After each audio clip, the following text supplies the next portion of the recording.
इतना ही नहीं, पूरे वन प्रसंग में आप देखेंगे प्रभु श्री राम कुछ भी कहीं भी शिकायत के मूड में आपको नजर नहीं आएंगे। हम आप करते क्या है कि शिकायत करना शुरू कर देते हैं, परमात्मा मेरा मदद नहीं कर रहा है, भाग्य मेरा साथ नहीं दे रहा है, मतलब हम करें तो क्या करें, ये स्थिति में आ जाते हैं। जबकि प्रभु श्री राम, आप सोचिए जरा सा कि जिनका राज्याभिषेक कल सुबह होना है, आज उनको अगर बता दिया गया कि नहीं आपको बन जाना है, रात्रि में बताया गया, समझिए कि इस खबर को सुनकर के उनके मन पे क्या बीता होगा, उनके ऊपर क्या बीता होगा।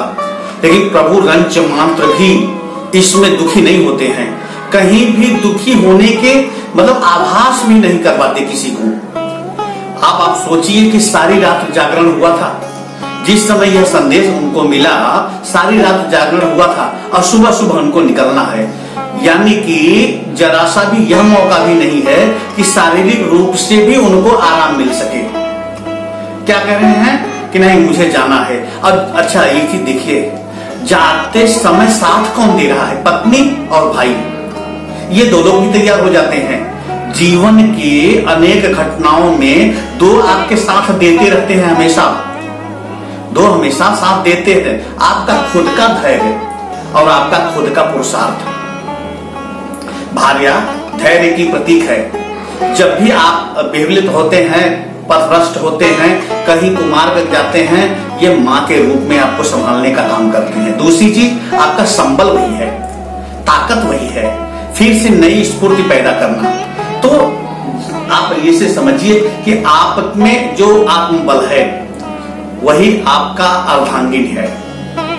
और पुरुषार्थ, आप सोचिए प्रभु श्री राम के जीवन में बीच रास्ते में, जंगल में रास्ते में जाते हुए लोग क्या कह रहे हैं कि गांव के पूर्व के लोग जो कह रहे हैं वो बड़े दुखी हो जाते हैं कि आपस में सखियां जो बात करती हैं गांव की, वो कह रही हैं कि इनके माता पिता कैसे जीवित होंगे, कैसे इन लोगों ने इनको वन भेज दिया। मतलब बीच में मिलने वाले राहगीर जो हैं वो दुखी हो जाते हैं, लेकिन परमात्मा के चेहरे पे कभी भी दुख की झलक आपको नहीं मिलेगी। आप सोचो कि दर दर भटक रहे हैं, जंगलों में हैं, और इसी बीच सीता हरण हो जाता है। सीता हरण हो जाता है मतलब क्या है, आत्मबल तोड़ने की बात होती है जीवन में, अक्सर हम टूट जाते हैं। लेकिन जब आत्मबल टूटे तो कौन काम करता है, पुरुषार्थ। पुरुषार्थ से पुनः हम आत्मबल को प्राप्त कर सकते हैं। मानो यह संदेश है। जीवन में कभी भी भाग्य के नाम से रोना नहीं। आप प्रभु श्री राम को देख लीजिए, आज जंगल में हैं, पुरुषार्थ रूपी भाई उनका साथ दे रहा है, लेकिन आत्मबल खो गया है, पत्नी खो गई है। अब आप सोचिए कि भैया लक्ष्मण को 14 साल की बंद नहीं हुई थी ना, श्री लक्ष्मण जी से अयोध्या धाम खबर कहवा सकते थे कि ऐसी सी बात है, भरत से बोलो सेना भेज दे। समर्थवान थे, भरत भी समर्थवान थे, जनक भी समर्थवान थे, सीता के पिताजी भी तो समर्थवान थे, वहां से सेना बुलवा लेते। इतने ही नहीं, नंदसाल वहीं बगल में था, कौशल प्रदेश।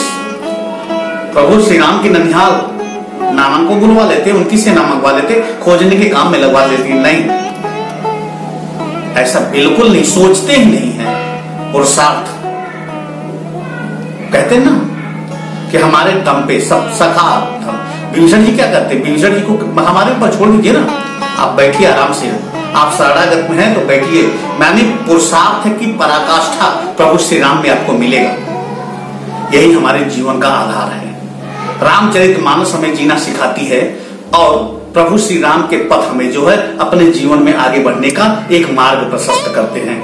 जो लोग प्राइवेट नौकरी में हैं, सेल्स में हैं, कहीं काम करते हैं, उनके जीवन में अक्सर ये होती रहती है, परिवार काम नहीं देता, रिश्तेदार मित्र काम नहीं देते, ऐसा लगता है सब दूरी बना लिए हैं बेरोजगारी के समय में। लेकिन उस समय भी धैर्य रखें, अपने आत्मबल को, अपने पुरुषार्थ को, इन दोनों पर भरोसा रखेंगे तो निश्चित रूप से प्रभु श्री राम को सफलता मिली, आपको मिलना ही मिलना है। मैं अपने दर्शकों की संख्या आप देख रहा था कि कौन से आयु वर्ग के लोग हमारे दर्शक ज्यादा हैं, तो उनमें क्या हुआ, हमने अक्सर देखा कि 14 से लेकर के 44 वर्ष के ज्यादातर लोग, उसमें भी 14 से 28 के बीच वाले सबसे ज्यादा दर्शक मुझे बड़ा आश्चर्य हुआ, राम कथा के प्रति इस उम्र के लोगों का झुकाव मुझे प्रेरित किया आपके लिए आज कुछ बोलने का। कथा तो होती रहेगी, कथा के माध्यम से संदेश क्या है? देखिए, प्रभु श्री राम कभी भी किसी के ऊपर दोषारोपण नहीं करते। अलबत्ता आप यहाँ एक चीज और देखेंगे कि दुनिया के लोग जिस कैकेयी माँ को भला बुरा कहते हैं, प्रभु श्री राम जब वापस आते हैं जंगलों से तो सबसे पहले उसी मैया से मिलते हैं, माँ कैकेयी से। आप सोचिए जरा सा कि जिनका पुत्र 14 साल तक दिन रात उनके साथ सेवा में लगा था, मृत्यु की सैया पर पड़ा था, संजीवनी बूटी के माध्यम से जागृत हुए हैं, उन मां से सुमित्रा जी से नहीं मिलते हैं। सबसे पहले किससे मिलते हैं? कैकेयी से। जीवन के संघर्ष में जहां से हमें चेतना मिली, उस चेतन को चाहे वो जाने चाहे अनजाने में, कभी कभी क्या होता है ना, कुछ लोगों की बात लग जाती है, कुछ लोग ऐसे शब्द बोल देते हैं कि आदमी जागृत हो जाता है। तो जागृत करने वाला भी पूजनीय है, वो उसको आप अवसर माने, वही आपके लिए अवसर है। तो अवसर दिया तो प्रभु ने पूरा उपयोग भी किया। लेकिन हम आप क्या करते हैं कि भगवान मेरा साथ नहीं दे रहा है। अरे थोड़ी सी सोचिए, जिस जंगल में एक बच्चा, पति पत्नी के बीच में जो संबंध है, पत्नी भी खो जाती है, प्रभु श्री राम जो है अपनी मदद नहीं करते। आप उनके भरोसे हैं, क्यों? उन्होंने रास्ता दिखाया, मानव लीला में एक रास्ता दिखाने के लिए ही तो आए थे। तो कौन सा रास्ता दिखाया? कर्म का। देखिए, मेरे भरोसे, मैं जब खुद भरोसे में नहीं हूं, परमात्मा को उस समय किसी का ध्यान करते आपको पाया क्या?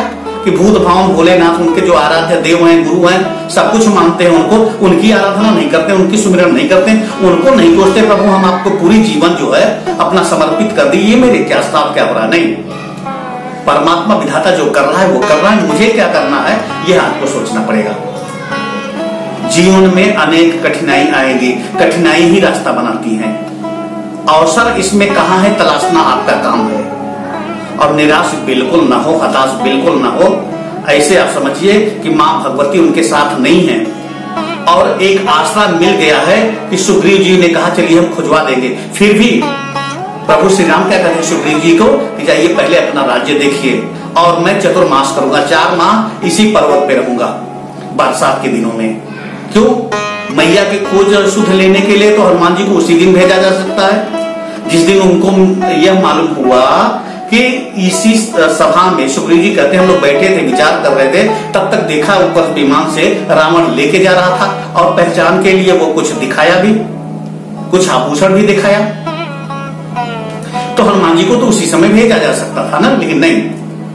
परमात्मा धैर्य, उतावले नहीं होते, वहां धैर्य दिखाते हैं। और उनको मालूम हो गया कि मेरी दुश्मनी किससे है। हरण के समय तो पता ही नहीं था कि कौन लेके गया चुरा के, लेकिन उदासी नहीं है, धैर्यता है। धैर्यता पूर्वक किया गया काम निश्चित रूप से सफलता देता ही देता है।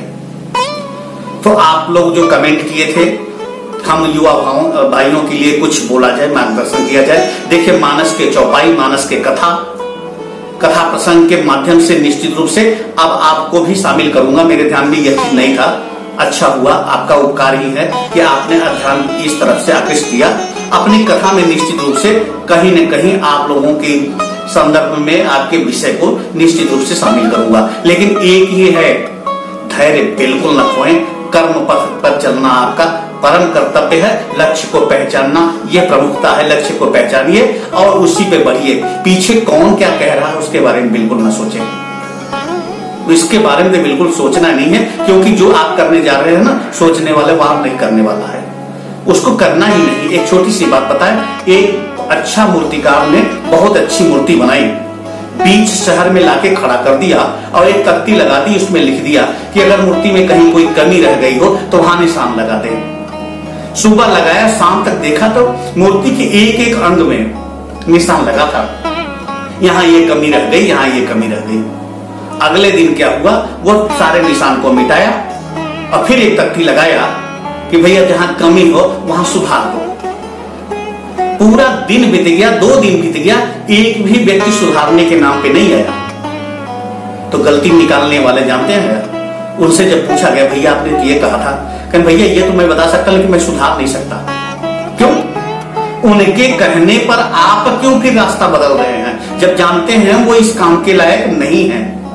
कहने का मतलब है अपने लक्ष्य को पहचाने और निश्चित रूप से सफलता आपके हाथ में है। हम संतों के पूरे समाज की ओर से आपको एक विश्वास दिलाते हैं, जितना हम लोग को ज्ञात अज्ञात में जो भी अब तक जानकारी आई है, परमात्मा आपके साथ है।